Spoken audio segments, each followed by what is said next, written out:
নমস্কাৰ ছাত্ৰ ছাত্ৰীসকল স্বাগতম জনাইছো পাৰ্ট 2 ভিডিঅলৈ ইয়াৰ লগতে পাৰ্ট 1 ভিডিঅ বনাইছিলো যদি কোনোবাই পাৰ্ট 1 ভিডিঅটো চোৱা নাই তেতিয়া হলে ডেসক্ৰিপচনতে লিংক থাকিব পাৰ্ট 1 ভিডিঅটো চাই লবা পাৰ্ট 1 ভিডিঅত আমি 15টা এমসিকিউ আলোচনা কৰিছিলো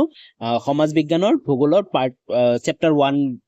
ৰ তো যদি তোমালোকে চোৱা নাই ভিডিঅটো আগে চাই লোৱা তাৰ পিছত আজি আমি বাকি যিমানবোৰ এমসিকিউ বোৰ ৰৈ গল 16 নম্বৰৰ পৰা বাকিবোৰ আলোচনা কৰিম তো প্ৰথমতে চোৱা 16 নম্বৰ কোৱেশ্চনটো সাহিত্য অনুসৰি সম্পদ বিভক্ত কৰিব পাৰি ডেস কেই প্ৰকাৰ বিভক্ত কৰিব পাৰি অপচন কিটা তোমালোকে চোৱা প্ৰাকৃতিক সম্পদ আৰু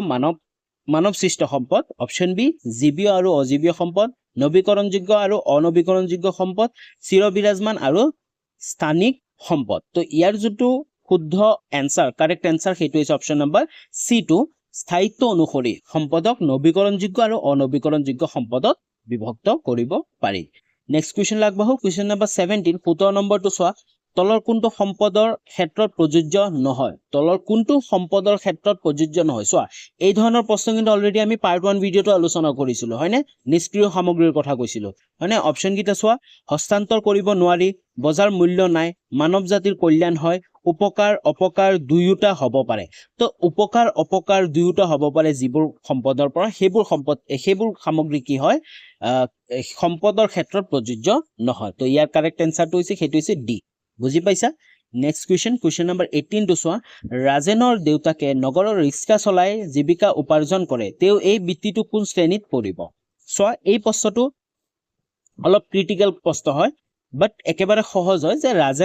ৰাজেনৰ দেউতাকে নগৰত কি কৰে তেওঁ ৰিক্সা চলায় তো এই তেওঁ যে ৰিক্সা চলায় এটো কোনটো বৃত্তিত পৰিব তো আমি কি গম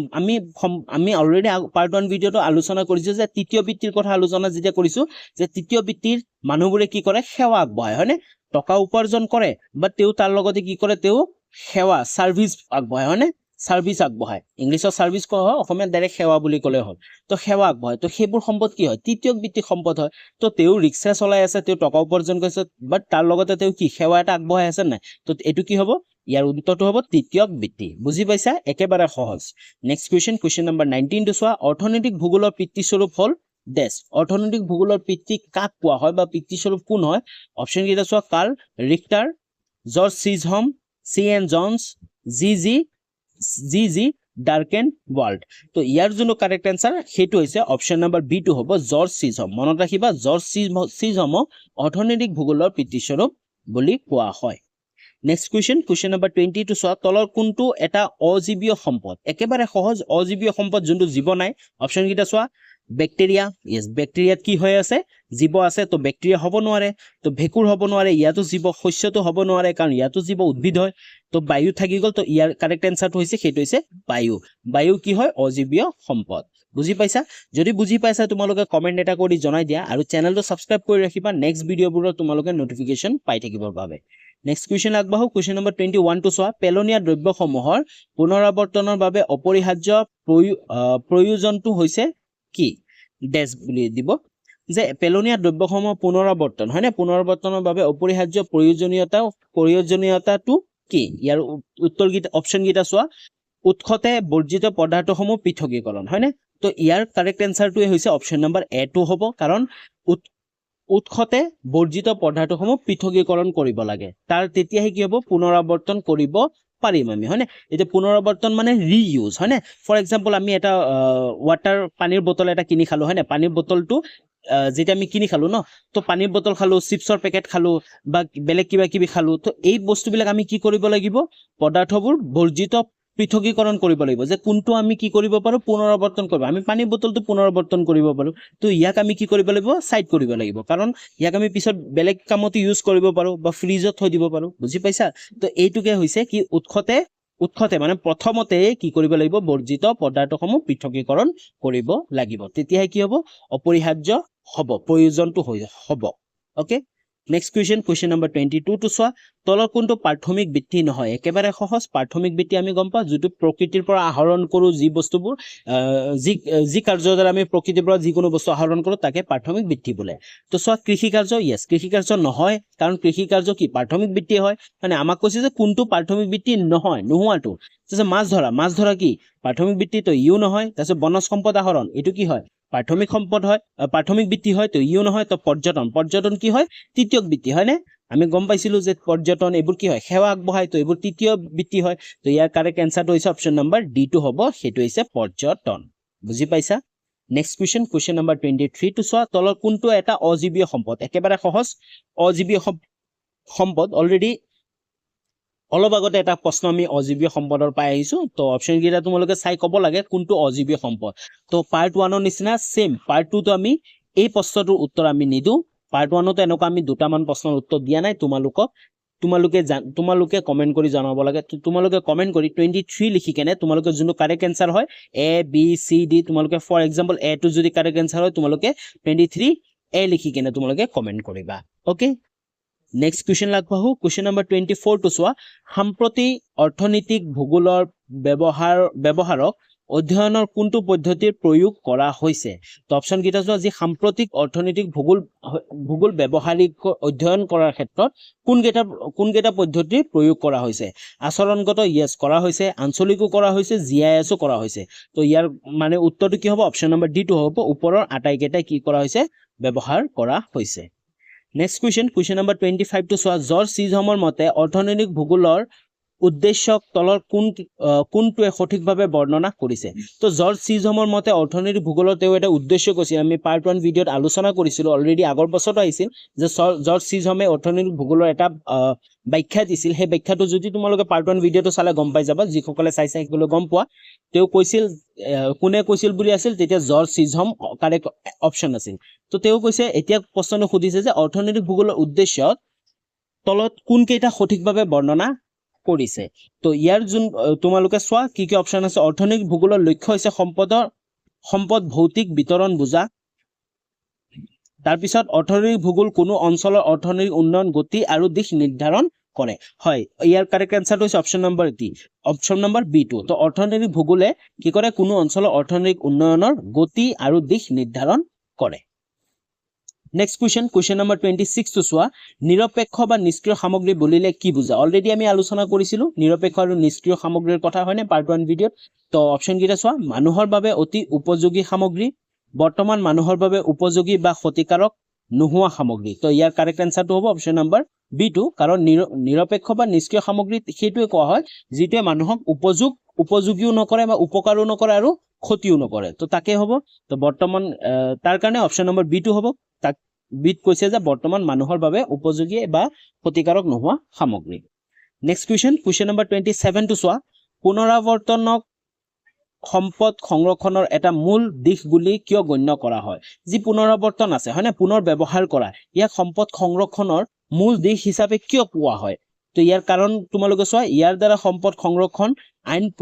প্ৰয়োজনীয়তা নাইকিয়া হয় নহয় এটোতো নহব কাৰণ সম্পদ সংৰক্ষণ আইন প্ৰয়োজনীয়তা নোহোৱা কেনেকৈ হ'ব পুনৰাৱৰ্তনৰ ফলত কাৰণ বেলেগ ইন্ডাষ্ট্ৰি বিলাকেও তো কি কৰি আছে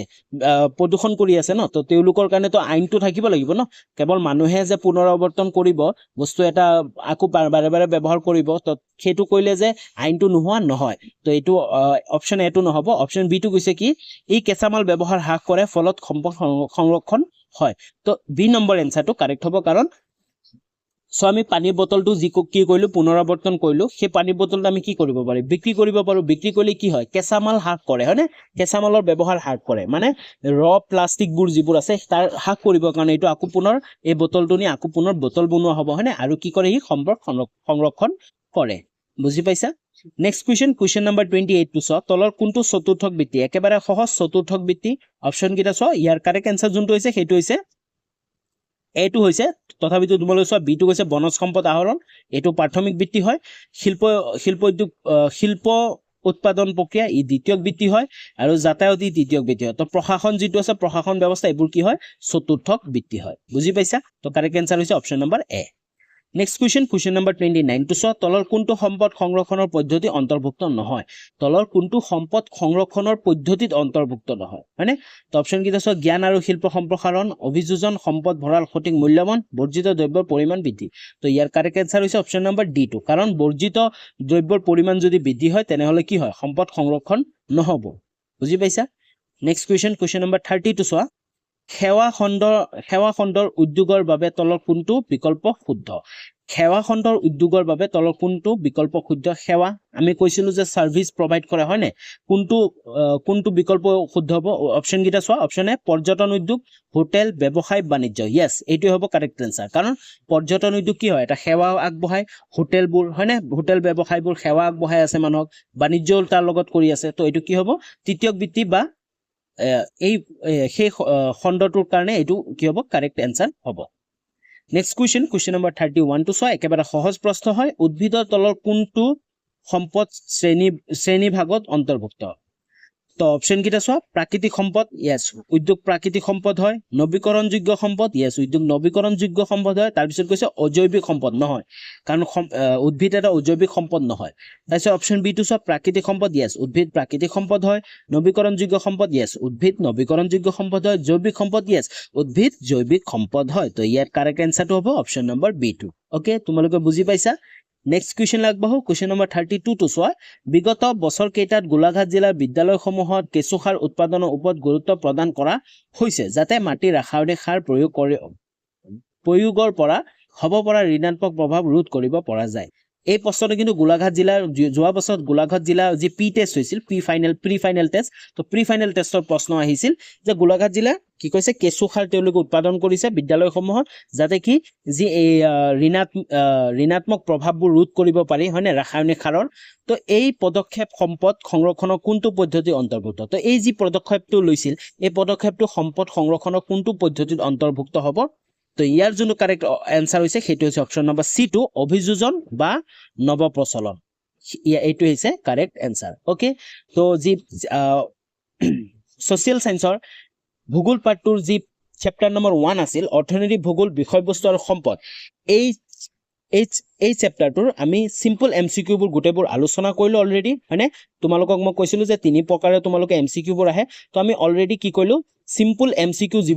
যিমানবোৰ আছিল সিম্পল এমসিকিউ বোৰ আমি কি কৰিলো আলোচনা কৰিলো নেক্সট ভিডিঅ'ত আমি কি কৰিম স্টেটমেন্ট বেস এমসিকিউ বোৰ ট্ৰু এণ্ড ফলছ এমসিকিউ বোৰ আলোচনা কৰিম তো তাৰ কাৰণে তোমালোকে চেনেলটো এতিয়া সাবস্ক্ৰাইব কৰি ৰখা আৰু লগতে বেল আইকনটো প্ৰেছ কৰি ৰাখা আৰু নেক্সট তাৰ পিছত আমি মাল্টিপল সিলেকশন এমসিকিউ বোৰ আলোচনা কৰিম তো গোটেইবোৰ তোমালোকে ভিডিও নোটিফিকেশন পাই থাকিবৰ কাৰণে চেনেলটো সাবস্ক্ৰাইব কৰিব লাগিব বেল আইকনটো প্ৰেছ কৰি অল কৰি ৰাখিবা নাইবা তোমালোকে টেলিগ্ৰাম নাইবা হোৱাটসঅ্যাপ চেনেল জয়েন হৈ থাকিবা তাতে তোমালোকে আপডেটসমূহ পাই থাকিবা তো আজিলৈ ইমানখিনি আছিল যদি ভিডিওটো ভাল লাগিল তেতিয়াহলে ভিডিওটো এটা লাইক কৰি দিয়া কমেন্ট কৰি জনাবা আৰু তোমালোকৰ বন্ধু বান্ধৱী সকললৈ শ্বেয়াৰ কৰিবা তো পুনৰ লগ পাম নতুন এটা ভিডিও লৈ তেতিয়ালৈ বাই বাই